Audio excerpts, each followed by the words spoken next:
and everybody grabbed their partner, and that's where we stopped. If you had something more to say about getting your partners and how much time it took, or and then say about the music of it, was the tunes they played, what you. Yeah. Yeah. Then you can go back to the Texas Tommy music later, and we'll spice it in the position. Yeah. Good. They, And no piano on this time. They, as I said, they those quadrilles, they'd call them together, and then they'd assemble in the floor. And the first part of it was fast, and then the head floorman would call out the drinks, and that's the one of the few things that was so interesting in Purcell's and Gomez and Charlie Costa's place. They didn't do the same thing in the white dance halls. They danced and went to the bar, but in the middle of this quadrille, the head waiter would call out the drinks, and the bartender had all the glasses laying down on the bottom bar, and as he said beer, why, he'd lay a big glass, whiskey, with cigar, and then he'd say all made, and after that was over, why, he went out and then he'd say drag 'em, see. Well, then you got down to your slow music, see, and there was everything then from hoochie cooch on up, see, and that's where the good dancers in the quadrille, they had several boys that hung around the place that was very good dancers, and they'd put on this show, and then the money would start raining on the second part, and after it was all over with, why, they'd pick up the money and divide it up, see. Hope there was some for the piano player too. We always got $2 out of it. See, I mean, there was always generally plenty of money, mostly halves and dollars. See, and getting back to the halves and dollars, there's quite a history to that. Our entertainers that we used to send to Chicago and New York to get, why, they'd come out here, and after the first one that come is Nina Jones. And 1 second, would you say that again? The first one that came. First one that came west to work was Nina Jones, and naturally she broadcasted about the $half and the dollar, silver dollars. Not so much paper money in those days. In fact, it is kind of scarce. So when the entertainers would come here and I'd get acquainted with them, I'd say, well, how do you like it out here? Man, this is it. I'll say, do you like it all right? Fine. Said, you know, back in New York, especially in New York, they done a verse. They used to sing the verse to everything in those days. It's now mostly choruses. We done the verse and 2 choruses for the house. You had to sing that. And then as long as anybody threw a nickel, you had to do another chorus and dance. See? And she says, I never will forget one fellow used to come in with a handful of nickels when I'd dance and sing and just kept throwing those nickels. See? So you can see the molasses that drawed the flies out here with the dollars, half dollars and dollars, see? And then we had team dancing. We had anyway from, we started off once with, first with one entertainer, Dick Robertson. And then we got, then the ladies come. With Dick Robertson was, well, a kind of a bartender and sing songs when these guys would come around. But really a first official entertainer that come out was Nina Jones. And then we got such prominent entertainers as Nettie, well, she went under the name of Nettie Lewis, a maiden name. Her name was Compton. And we had Bricktop, the famous Bricktop, who runs a cafe in Paris, France, today, And yeah. But and several other prominent entertainers. Now, getting back to the Texas Tommy, Al Jolson came there on one of his shows. I can't just remember the name of what the title of the show, and every time it came to San Francisco, but all the prominent show people, their hangout was the Barbary Coast and the Night Spots. And he seen this Texas Tommy. So he had several interviews, and he even paid the band once to come down in the afternoon and dance and get this act ready to take to New York. So Johnny Peters and Mary Dewson was the dancers, and they went back to New York. So naturally, they dancing went over big, but they only worked there about a month, 6 weeks. If I'm right, I think it was the name of the theater where they started the dance was the Strand, if I'm not mistaken. About what year was this, Sid? This was let me think.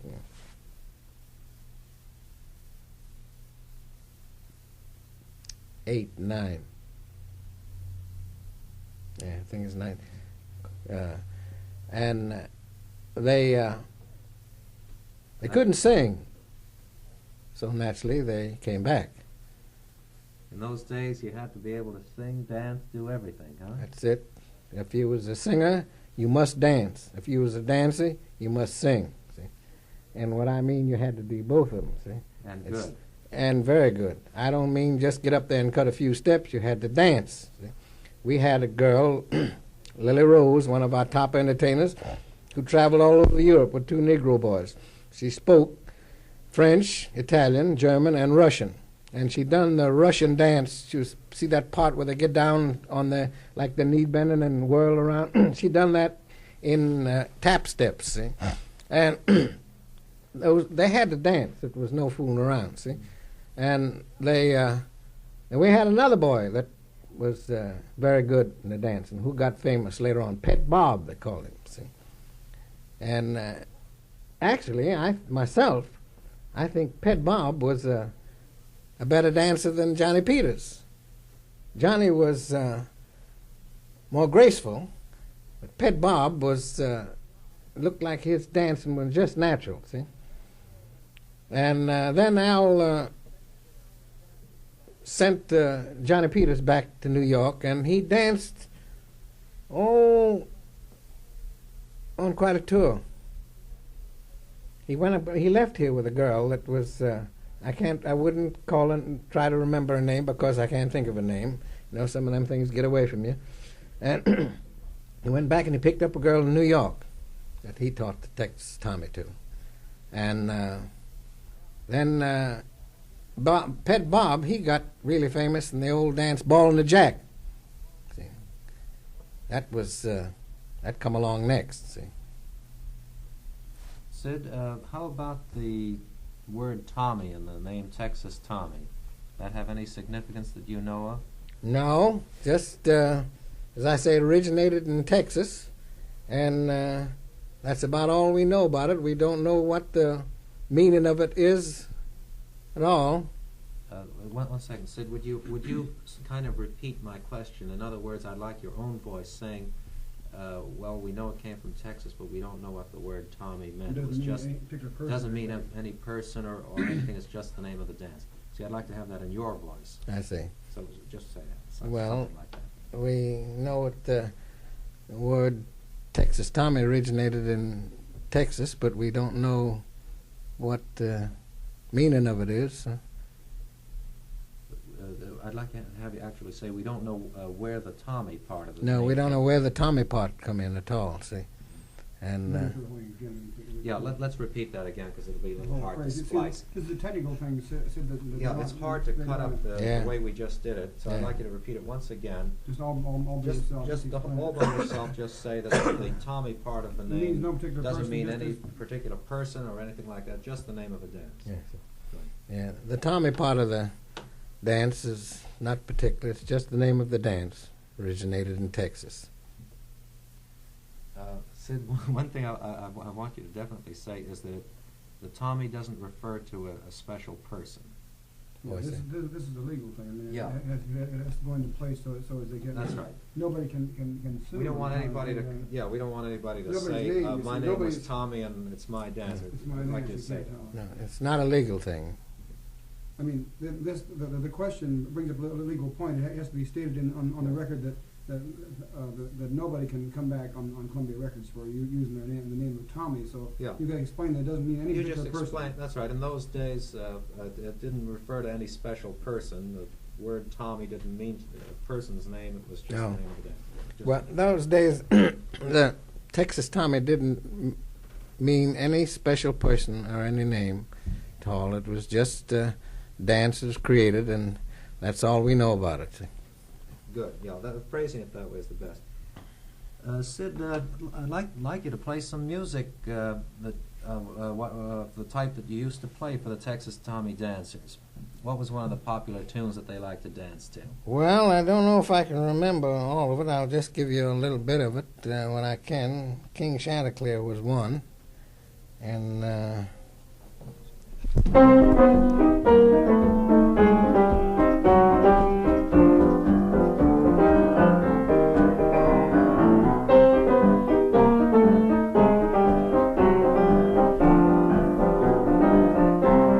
that's one of them. And here's another one.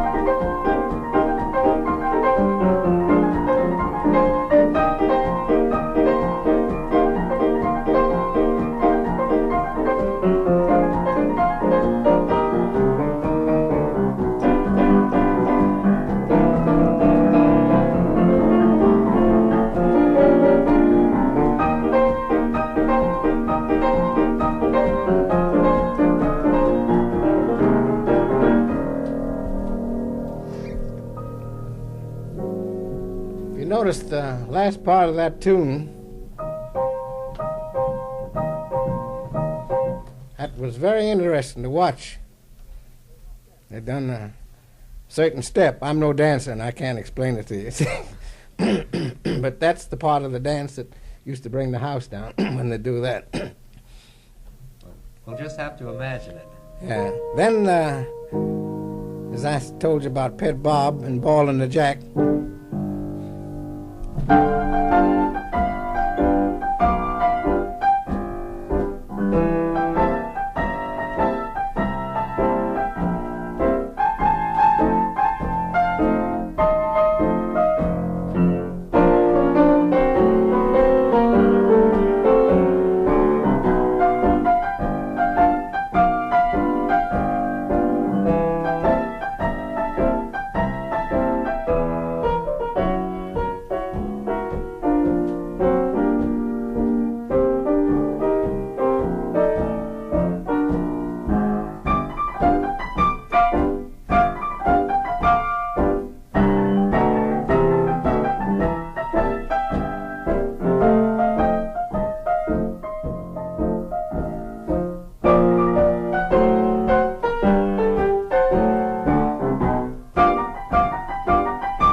that's part of the Ball and the Jack. That was Chris Smith's tune, wasn't it? Chris Smith, yeah. Did he come out to the Barbary Coast? He come over the Orpheum once. With played the piano, if I remember, and he was more on the comedian order. See, he was along in the days of Bert Williams, Do you know Bert Williams? Your music? personally. Mhm. Yeah, You ever played for him, Sid? played for a dance that they had, and what a dance it was!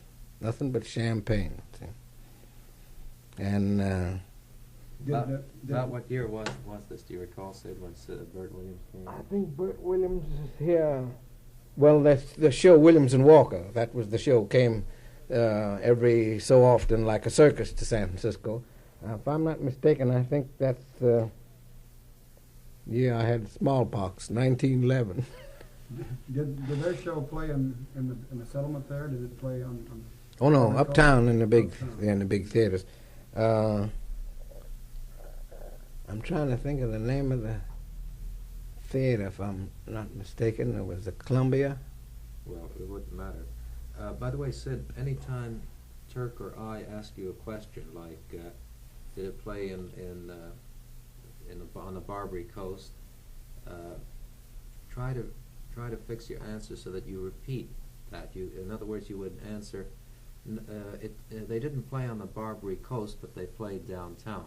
Instead of just saying no, they played downtown, because wherever possible, we'll cut out Turk and me. I see. We don't count. You do. I see. Yeah. So try to get that wording of our question in your answer, so it doesn't sound as though anybody asked you a question when we cut out the question. See what I mean? See.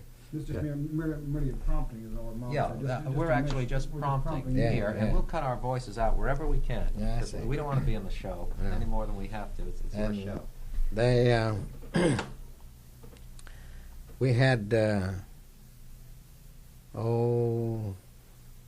fellow by the name of Irvin Jones, who used to play a banjo. See? And I never actually seen it. They said he could put a whole pie in his mouth at once. And there's one fella that I must tell you about that hung around San Francisco, Barbary Coast, and all down in the 3rd and Howard, 3rd and Townsend District. Called him Giles County. He played the banjo. And he was a character. He played the banjo and rode it like a horse. Got on it, and he had the banjo reinforced so he could, and the banjo was plucking all the time. His tunes going all the time. And he'd lay for those parties that would come in, and Purcell's in the different places. And he went all the places, all over. Everybody knew Giles County. And then later on we had such prominent people as It's all right. We'll cut that. We'll cut out the pause. You'd like to, when you start, you lean back before you start. Yeah. What did you want to say, Sid? Were you going to talk about the piano players next? yeah. The piano players are over here. Yeah, there's some very famous piano players in them days. Ragtime Charlie, who wore a watch chain big enough to hold a good-sized dog, Sid, that's wonderful. That's just the kind of color we want. and You a keep watch that going. Wait, excuse me. Start again, because I interrupted you. A watch. that possibly the present generation doesn't know much about him, but he wound it with a key. And a pipe. Every time you seen Charlie, why, he had that pipe. And you could, I imagine you could put a half a can of tobacco in it. The bowl of it was so big. And I asked him one day, I said, Charlie, I said, what is the idea of that pipe? I said, that bowl on that thing, I said, looks like a steam shovel. He said, well, little fella, he says, you know, if you got a smaller pipe, you have to fill it more often. He said, I got this one. He said, I had it made up in Montana. Pipe maker up there made it for me. He says, I told him I wanted a pipe I wouldn't have to be filling all the time. He said, you know, when you're sitting down playing the piano and smoking, he said, you can't be stopped to fill your pipe all the time, see? So that's what the idea of the big pipe was, see? Then we had another fine piano player, Fred Vaughan, Wesley Fields, Arthur Rickmeyer, and Oklahoma Red was the best players of them all. But Ragtime Charlie was, as I say, he played strictly ragtime. And he couldn't play but one or two songs. These other fellows, what I was telling you about, would accompany any song at all that you knew, and just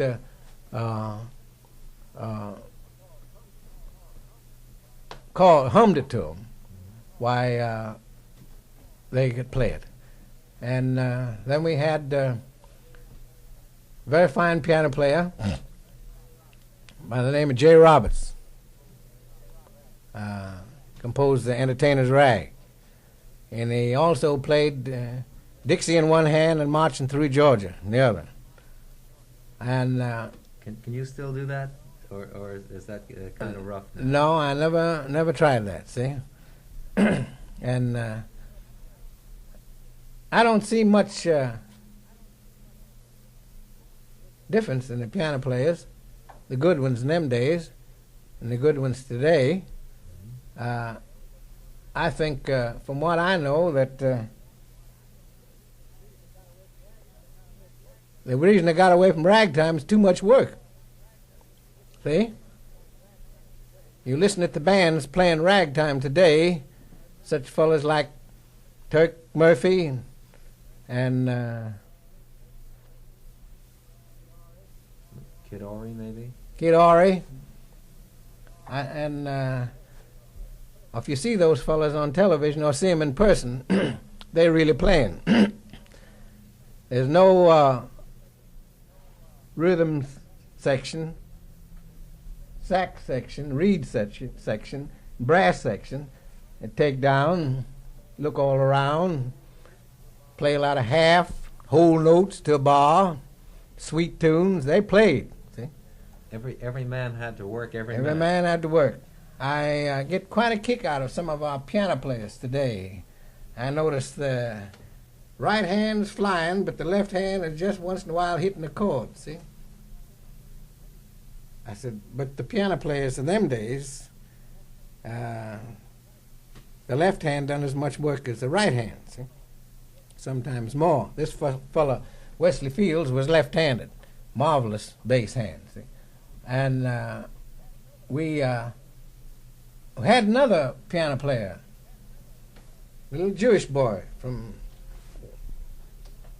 known all over the nation, called Mike Bernard.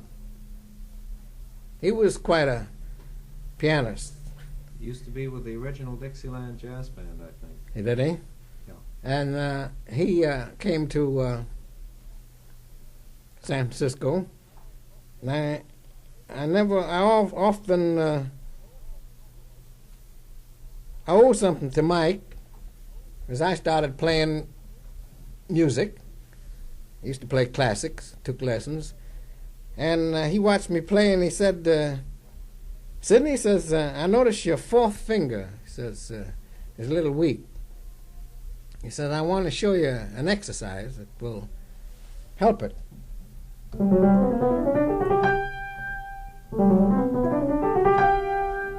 He said, just sit down and do that.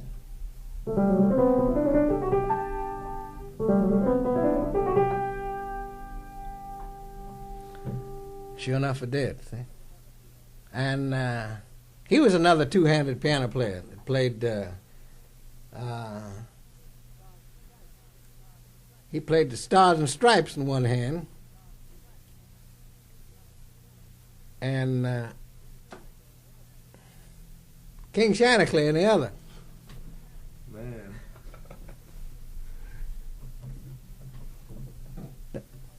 The part that I played, he played that in the bass, see? And then part that, see? So as I tell you that the musicians in them days, they really played, see? And Sid, excuse me one second. Would you say this once? And the Stars and Stripes, he played in the right hand. the Stars and Stripes he played in the right hand. Now, Sid, let's interrupt 1 second. We have to get some piano examples in. Maybe right now would be a good time to do it. Well, hold on. Just for a moment. Now, I'll tell you what we need to fit into that. Sid, you just introduced this yourself. You say, now I'd like to play a little of the quadrille music going into the slow drag. I like to play a little of the few bars of the quadrille music, the first section of it.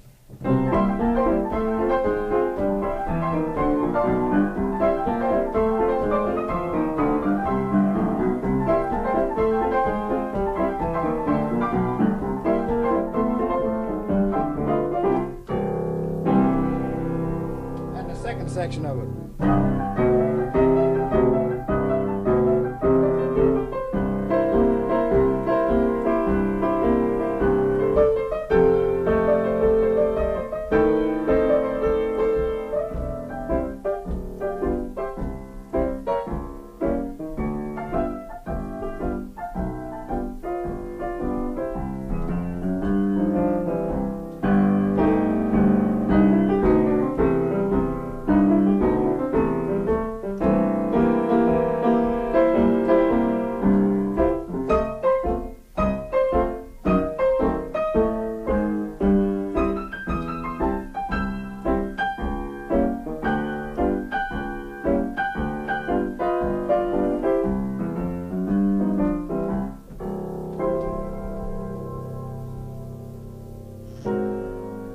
like to hear a little bit of Ragtime Charlie.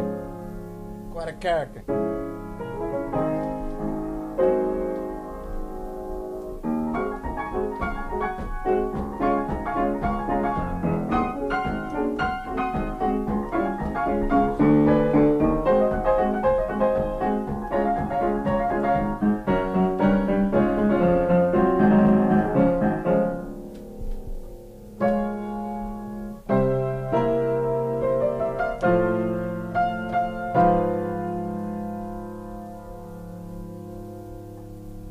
Oklahoma Red.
Sid, do either of those tunes have names, do you know? Would you say that? That Oklahoma Red was famous for his version of the blues, and the other number played by Ragtime Charlie, well, he just played what we call rags in them days. And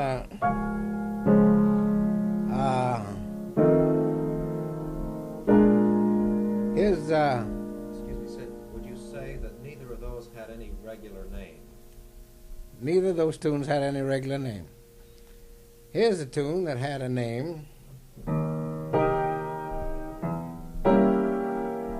Played by Arthur Rickmeyer. I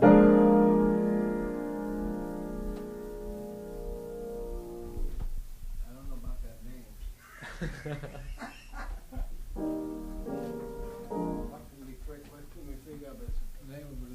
Give me your tongue.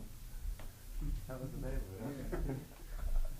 Well, look, why don't you just say this? The name of this, I'm awful sorry, George, I can't say on a record, but this is the tune he played.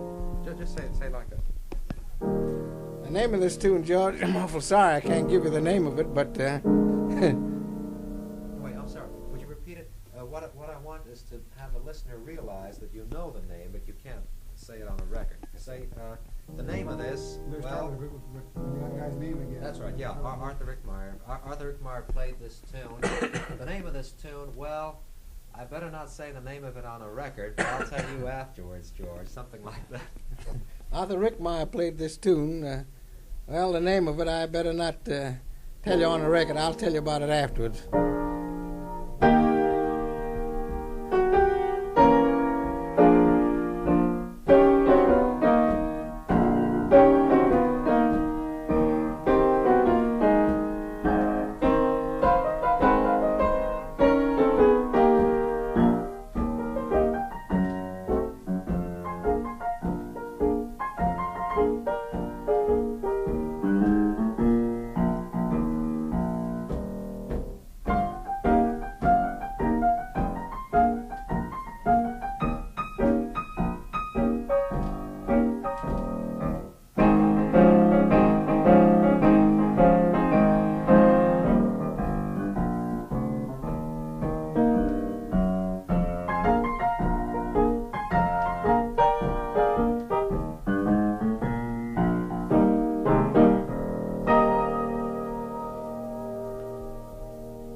There was an awful lot of fine piano players in those days, but we never had any piano playing contests, cutting, like they did in the eastern cities. They all got along peaceable and quiet in the West here. Fine bunch of fellas. Show you anything that they know, and would be glad to do it. Listen, that right there is a good spot to go into your Canadian Capers story.